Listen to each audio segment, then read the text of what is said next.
మీకు ఈ వీడియో నచ్చితే వీడియో క్లిక్ చేసి ఛానల్ని సబ్స్క్రైబ్ చేసుకోండి. కేపీ బాగా తాగి ఇంటికి వస్తాడు. ఇక శరత్చంద్ర, అపూర్వ, మీరా అందరూ కూడా ఇంకా హాల్లో నిలబడి కోపంగా చూస్తూ ఉంటారు. అప్పుడే కృష్ణప్రసాద్, నేను ఎప్పుడు కూడా నీ చెల్లెల్ని ప్రేమించాను, పెళ్లి చేసుకోవాలని అనుకోలేదు బావా అని, నాకు అసలు నీ చెల్లెల్ని పెళ్లి చేసుకునే ఉద్దేశమే లేదు అని చెప్తూ ఉంటాడు. మరి నీకు పెళ్లి చేసుకునే ఉద్దేశం లేకుండానే పెళ్లి చేసుకున్నావా అని శరత్చంద్ర నిలదీస్తాడు. నేనెక్కడ చేసుకున్నాను? దగ్గరుండి మరి పెళ్లి చేయించారు కదా, మీ భార్య అపూర్వ గారే దగ్గరుండి మాకు పెళ్లి జరిపించారు. ఏంటి అపూర్వ, గుర్తుందా? ఫ్లాష్ బ్యాక్ అని విజల్ వేస్తూ అపూర్వని అడుగుతూ ఉంటే అపూర్వ అయితే బాగా కంగారు పడుతూ ఉంటుంది. తనేదో తాగేసి మాట్లాడుతున్నాడు బావా అని బాగా టెన్షన్ పడుతూ చెప్తూ ఉంటుంది. తాగేసి కాదు, నేను నిజాలు చెప్తున్నాను. ఈ మహాతల్లిని నువ్వు గుడ్డుగా నమ్ముతున్నావు.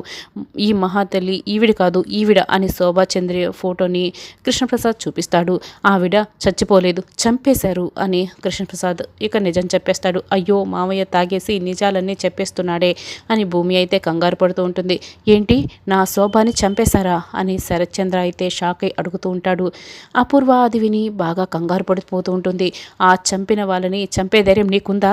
అయితే నువ్వు ముందు చంపాల్సింది అపూర్వని అని కృష్ణప్రసాద్ అపూర్వని వేలు పెట్టి మరీ చూపిస్తూ ఉంటాడు.